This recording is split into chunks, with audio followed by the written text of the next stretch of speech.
Hi and welcome to another gaming video, and in today's video I want to talk about the Sony PSP Street, also known as the E1000.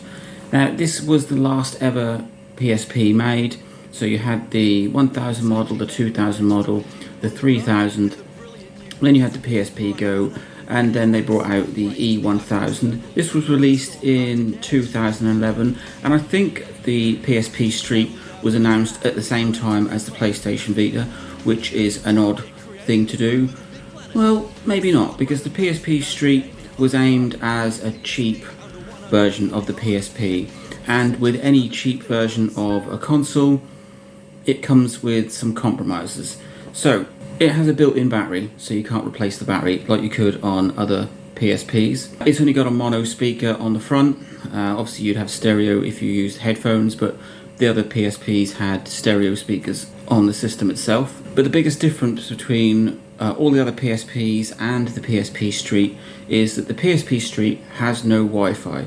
Now, some of the reason for this video is because I put out a video about 5 years ago showing you how to connect a PSP to modern internet, and loads of the comments were that their PSP doesn't have internet settings anywhere, and most of the time it's because they're trying to connect to the internet on a PSP Street and it doesn't have Wi-Fi.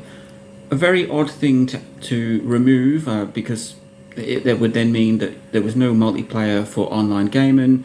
You couldn't do any game updates or system updates via the internet. If you needed a system update, you would have to download it, transfer it across the memory card and run it from there.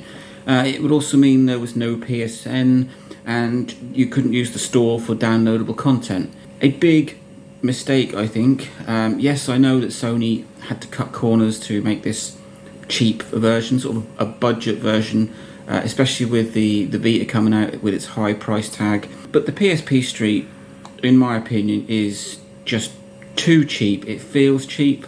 Some of the buttons on the front were replaced with sort of touch sensitive buttons rather than physical buttons. But the biggest problem with the PSP Street is its lack of Wi-Fi.